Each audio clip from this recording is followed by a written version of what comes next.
Hi, I'm George Prout, Vice President of Sales and Marketing at Gems One. And among other things, I'm the architect for the overall flyer program that we do with about now almost 400 independent jewelry stores in the United States. It was my plan to actually come down and see you guys. We were very happy to have Malik Jewelers come on board. Assad and Vinny and I had a series of discussions. And one of the key elements we think is making sure that the folks in the store understand what the strategy is when you do a thing like this. Unfortunately, a kidney stone, a nice 10 millimeter one, kind of got in the way. They blasted me this last Thursday with a thing called a lithotripter. And fortunately, it looks like it may have achieved the desired result, but they won't let me fly because of some blood clots. So anyway, I thought instead I'm actually sitting at the kitchen table in my home in Montoursville, Pennsylvania. And I'm going to record a series of videos for you guys to talk about some of the things that I would have talked about if I had had a chance to get there. The first thing I want to talk with you about is why would a nice store like Malik Jewelers be advertising $99 jewelry, particularly at Christmas time? If I was a sales associate working in the store, I would sure as heck want to get the answer to that question. And for me, that's probably the single most important insight into why you're doing what you're doing. And why do other stores, for example, IDC, International Diamond Center, an 8-store chain that I know Assad is familiar with, why do they print over 500,000 Christmas flyers and 500,000 Valentine's flyers year after year featuring $99 jewelry? Well, here's why. To understand the strategy, let's go back to 2008. Let's go back to a very unusual time economically for the United States, where suddenly the world turned upside down. One of the consequences of 2008 and the Great Recession that occurred then was that suddenly affluent consumers thought about jewelry differently. Now, affluent women still want nice jewelry, and the men who love them still get it for them. But they don't get it the way they used to. This used to be an annual event where folks spent a lot of money on big ticket items.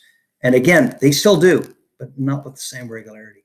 So in fact, what's really happened is the only reliable big ticket revenue stream in the jewelry business today is engagement rings. So anything that we can do to help you sell more engagement rings is frankly the most important thing that we can do from a strategic marketing standpoint. Fortunately, we know a really important thing about the way couples who are going to buy an engagement ring behave. And so we use that, we take great advantage of that in the construction of the flyer programs.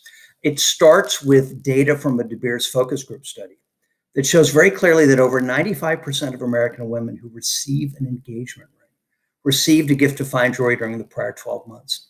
And if you think about the dating ritual, that makes sense, doesn't it? I mean, boy meets girl, they go to the movies, they go to parties, they go to dinner. At some point, he's got to give her a gift of some kind because it actually accomplishes two objectives. The first objective is the giving of the gift expresses some complex emotional thoughts that particularly young men, but just all men classically have difficulty conveying. So instead of 2 paragraphs about how much I love you, I give you a box. It's got a piece of jewelry. It's a great thing. But secondly, deep in the reptilian part of the brain, there is a motivation for him to mark her as taken.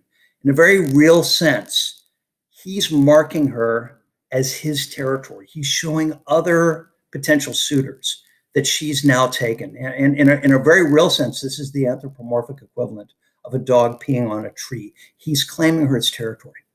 And so since we know this incredibly strong motivation exists, and we know that typically this gift gets given within 12 months of then the acquisition of an engagement ring, by directing him into you at either Christmas or Valentine's, when this incredibly important pre-engagement ring jewelry gift gets bought.